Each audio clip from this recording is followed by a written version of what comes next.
Hey everyone, and welcome to my channel, There's Said Davis. I'm so excited you're here. Listen, if you've ever felt stuck, like you are hitting a wall or just not reaching your full potential, chances are it's not because you lack talent or effort. Most often than not, it's about what's going on inside your head. Specifically, your beliefs. Today, we are diving into the absolute first and most crucial step to any lasting mindset shift, recognizing your current beliefs. This isn't just about thinking positive, it's about understanding the deep-rooted programs running your life. Now, let's look at the problem.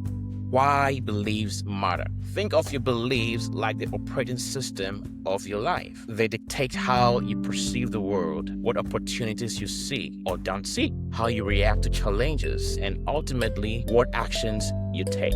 Most of these beliefs aren't things, they're not even things we consciously chose. They were formed early in life from our parents, teachers, friends, media, and our past experiences. And the tricky thing, many of them operate completely below our conscious awareness. For example, if you believe deep down that success is hard to achieve, no matter how much effort you put in, you'll subconsciously find ways to prove that belief true. Or if you believe I'm not good enough, you might shy away from opportunities that could lead to incredible growth. Before you can build a new empowering mindset, you have to know what you're currently working with. You can't redirect a ship if you don't know its current course, right? So now let's think about the core content. What are beliefs and how to spot them? So how do we start shining a light on these hidden drivers? It begins with self-awareness and observation. Here are a few ways to start recognizing your current beliefs. First, listen to your internal dialogue. Pay attention to the recurring thoughts in your mind, especially when you face a challenge or are about to try something new.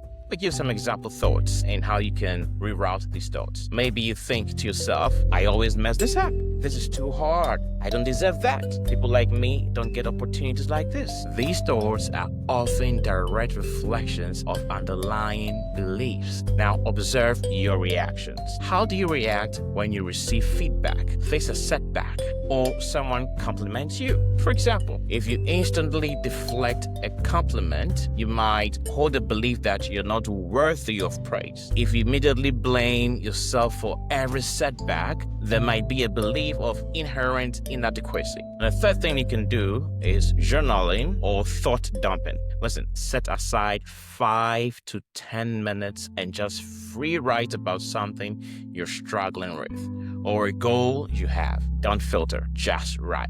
Afterward, read through it and highlight any recurring negative thoughts or statements of truth that might be a belief. The next thing you can do is to identify your rules. We all have unwritten rules about how life should be or how we should act. I must always be perfect. I can't ask for help. These are some of the things people think for themselves, These rules often stem from core beliefs. Question them. The key here is non-judgmental observation. You're not trying to change anything yet. You're just shining a flashlight into the dark corners of your mind. I want to share a quick personal example of how powerful this recognition can be. For years, I carried this underlying belief that I wasn't a creative person. I loved the idea of creating, whether it was writing, building, or even doing something like this YouTube channel. But whenever I thought about actually doing this voice would pop up. You're practical, Sir Davis,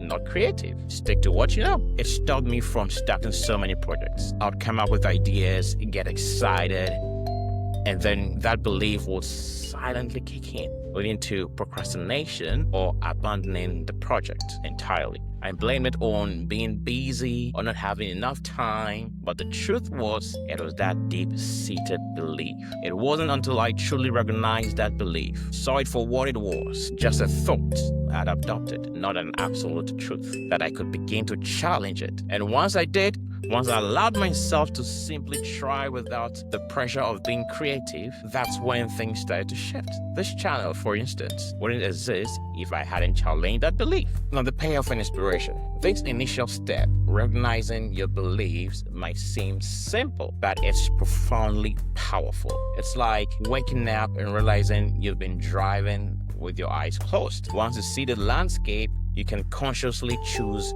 your direction. When you bring a belief into your awareness, you strip it of its power. It's no longer an invisible force controlling you. It becomes something you can look at, question, and ultimately decide whether or not it is still out of you.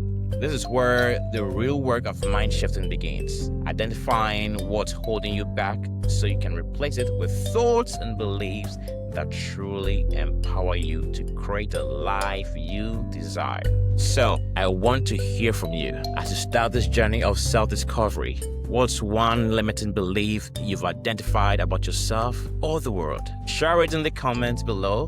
Let's start this conversation together. You might find you're not alone in that belief. If this video resonated with you, please hit the like button, subscribe to the Sir Davis channel for more mind-shifting insights, and make sure you hit the notification bell so you don't miss our next video. You can also find this topic discussed further on my podcast and catch daily inspiration on my social media. Thank you so much for watching, and remember, your mindset is your greatest tool. Until next time, keep shifting.